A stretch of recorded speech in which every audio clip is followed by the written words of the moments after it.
Yes, next illus हम करेंगे fourth illus. Bank reconciliation statement बनानी है हमें 31 दिसंबर 2019 में। Debit balance as per cash book 10,000। हमें डेबिट बैलेंस दिया हुआ है कैश बुक का, तो हम यहाँ पर लिख देंगे debit balance as per cash book, that is 10,000 plus side में।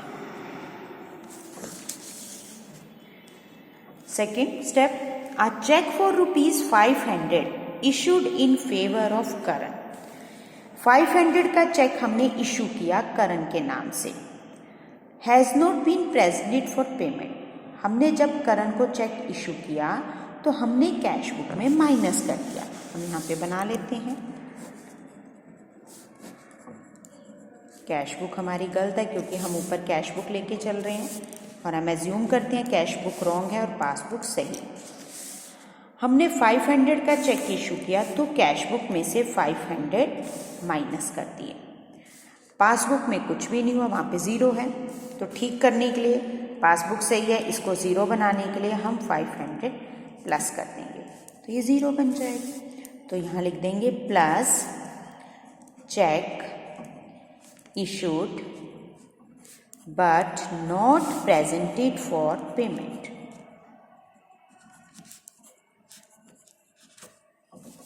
तो 500 हमने यहाँ पे प्लस कर दिया।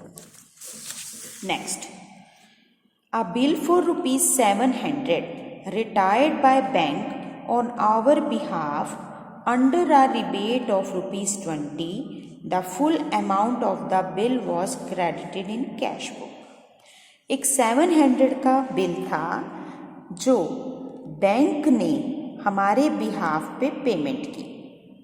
बैंक ने हमारे बिहाफ पे पेमेंट की 700 की और वहाँ पर उसको 20 रुपीज़ छूट मिली, यानी बैंक को 700 की जगह 680 रुपीज़ पे करने पड़े।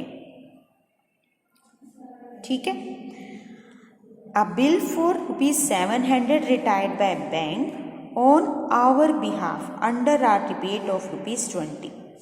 बैंक ने 680 पे किए, ठीक है। The full amount of bill was credited in cash book। Bank ने, दोबारा ले लेते हैं कैश बुक और पासबुक।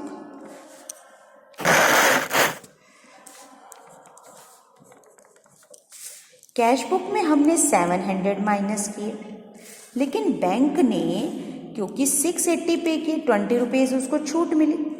बैंक ने 700 की जगह 680 पे किए क्योंकि उसको 20 रुपीज़ रिबेट मिल गई। हमने माइनस किए 700, बैंक ने माइनस किए 680। अब इसको 680 बनाने के लिए इन दोनों का डिफरेंस इसमें प्लस कर देते हैं, दैट इज 20। तो ये भी बन गया -680। तो हम अब 20 रुपीज़ यहाँ पे प्लस कर देंगे। तो यहाँ पे आप लिख दोगे, आप इसकी लाइंस लिख दोगे, rebate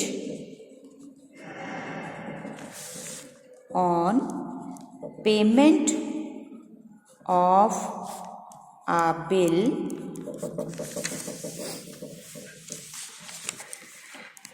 by bank not recorded in cash book। तो यहाँ पे आप 20 रुपीज़ यहाँ पे आप प्लस कर दोगे। Okay, next, A check for ₹295 deposited in bank has been dishonored।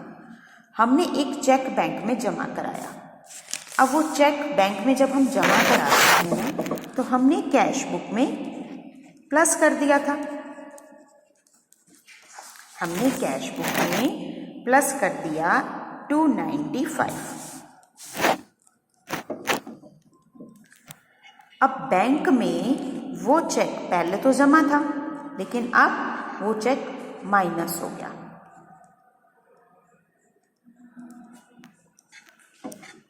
हमने बैंक में चेक जमा कराया था, बैंक में वो चेक पहले प्लस हुआ, फिर वो माइनस हो गया, यानी ज़ीरो हो गया। बैंक में चेक जमा हुआ, डिसऑनर्ड के टाइम वो माइनस हो गया यानी 0 बन गया, और हमने यहाँ पे प्लस कर रखे हैं 295। तो अब इस 295 को ठीक करने के लिए हमें क्या करना पड़ेगा, इसको 0 बनाने के लिए माइनस, तो हम क्या कर देंगे 295 माइनस। चेक डिसऑनर्ड का मतलब है हमने कैश बुक में पहले चेक जमा किया तो बैंक ने भी जमा किया, लेकिन जमा करते टाइम उसके बाद वो बिल चेक डिसऑनर्ड हो गया यानी माइनस हो गया, तो वो बन गया 0। अब हमें भी 0 बनाने के लिए माइनस 295 करना पड़ेगा, तो हम भी यहाँ पे क्या कर देंगे, चेक डिसऑनर्ड। तो 295 हम यहाँ पे माइनस कर देंगे।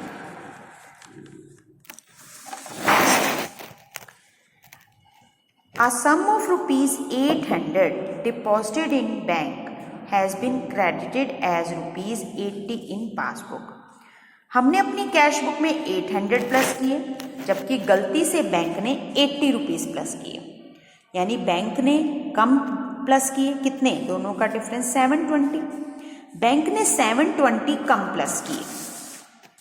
कैश बुक में 800 जमा हुए, पासबुक में 80, पासबुक से ही है, तो इसको 80 बनाने के लिए हमें 720 माइनस करने पड़ेंगे, तभी ये बनेगा 80। तो हम यहाँ पे 720 माइनस कर देंगे,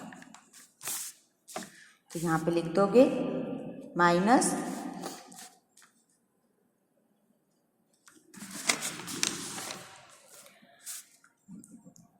laser amount credited by bank।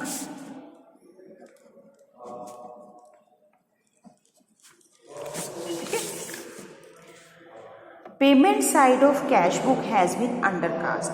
Cash book की पेमेंट साइड यानी क्रेडिट साइड, कैश बुक की क्रेडिट साइड 200 रुपये कम है। अब कैश बुक की देखते हैं, यहाँ पे कैश बुक की पेमेंट साइड और पासबुक, वो कह रहा है कि कैश बुक की पेमेंट साइड 200 रुपये कम है, ठीक है, यानी माइनस 200, और जबकि पासबुक की पेमेंट साइड 200 रुपये है, इसको हम ऐसे भी देख सकते हैं कि पासबुक की पेमेंट साइड यानी डेबिट साइड, वहाँ पे 200 रुपये ज़्यादा माइनस हुए हैं, इसको ऐसे समझो। कैश बुक की क्रेडिट साइड यानी पेमेंट साइड 200 रुपये कम है, इसका मतलब पासबुक की पेमेंट साइड यानी डेबिट साइड 200 रुपये ज़्यादा है, मतलब कि बैंक ने 200 रुपये माइनस कर रखे हैं ज़्यादा, जबकि कैश बुक में समझ लो 0, कैश बुक में पेमेंट 0 है और पासबुक में 200 रुपये ज़्यादा है, तो इसको ठीक करने के लिए हम इसमें से क्या कर देंगे, 200 रुपये माइनस, ठीक है। दोबारा समझ लो, payment side of cash book undercast, cash book की पेमेंट साइड यानी क्रेडिट साइड 200 रुपये कम है, ठीक है, इसका मतलब पासबुक की 200 रुपये पेमेंट साइड यानी माइनस साइड ज़्यादा है, तो पासबुक में माइनस 200 लिखोगे, कैश बुक में 0। अब कैश बुक को माइनस 200 बनाने के लिए माइनस 200 कर दो तो वो हो जाएगा, तो आपने यहाँ पे 200 रुपीज़ माइनस कर देने हैं, तो आप इसको लिख दोगे payment side of cash book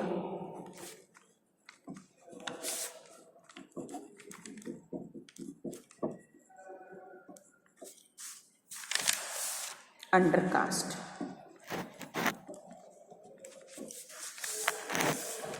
a bill receivable for ₹1000, एक बिल था 1000 का, हमने नवंबर में बैंक से डिस्काउंट कराया था, वो 31 दिसंबर को डिसऑनर्ड हो गया, but the dishonour was not recorded in the cash book. अब एक बिल जो 1000 रुपीज़ का था वो हमने पहले कैश बुक में प्लस कर रखा था, बैंक में भी पहले प्लस था, लेकिन जब डिसऑनर्ड हुआ तो वो माइनस हो गया, तो पासबुक में बिल जो था वो 1000 रुपीज़ का माइनस हो गया। तो अब कैश बुक में तो 0 है, इसको भी माइनस बनाने के लिए 1000 माइनस कर देंगे तो दोनों इक्वल हो जाएंगे। तो हम यहाँ पे -1000 कर देंगे। आप लिख दोगे माइनस बिल रिसीवेबल डिसऑनर।